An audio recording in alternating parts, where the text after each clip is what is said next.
السلام عليكم ورحمة الله وبركاته soo dhawaada saaxiibayaal qiso cajiib ah ku soo dhawaada qisadan waxay ka hadlaysaa wanaagga ay leedahay kelimada ama dikriga laa xawla walaa quwwata illa billah Auf bin Malik al-Ashta'i ayaa wuxuu u tagay nabiga sallallahu alayhi wasallam wuxuu ku dhahay rasuulka ilaahayow wiilkayga Malik duulaanka ayuu raacay asagoo ilaahay dartiisa u duulaya walina ma soo laabanin maxaan sameeyaa wuxuu dhahay rasuulka alayhi salaatu wasalaam waxaad badisaan adiga xaaskaagaba laa xawla walaa quwwata illa billah Auf wuxuu ku laabtay gurigiisa xaaskiisa oo ahayd haweeney aad u wanaagsan ayaa ku tiri rasuulka muxuu soo siiyay wuxuu yiri wuxuuna faray aniga adigaba inaan badino laa xawla walaa quwwata illa billah fadlan haddii ku soo gaartay qisadan ku sali nabiga sallallahu alayhi wasallam digrigana aad u badi way fadhiisteen ayagoo ku digrinaya laa xawla walaa quwwata illa billah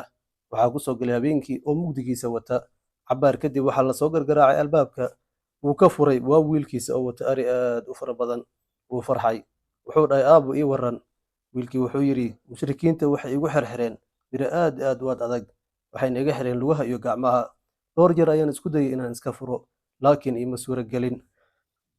sikadiisa ayaan u dareemay birihii oo tartiib tartiib u furmaya ugu dambeyntiina way wada furmeen mushrikiinta ayagoo jijiifo ayaan soo watay arigaan wuxuu yiri Auf aabbo meesh aad ay u fog tahay adigana xilli hore ayaa timid wuxuu yiri wiilkii aabbo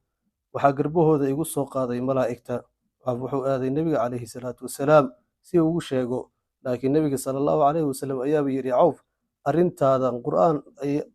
ayaa alla ku soo dejiyay waman yattaqillaha yaj'al lahu makhraja ويرزقه من حيث لا يحتسب ومن يتوكل على الله فهو حسبه إن الله بالغ أمره قد جعل الله لكل شيء قدرا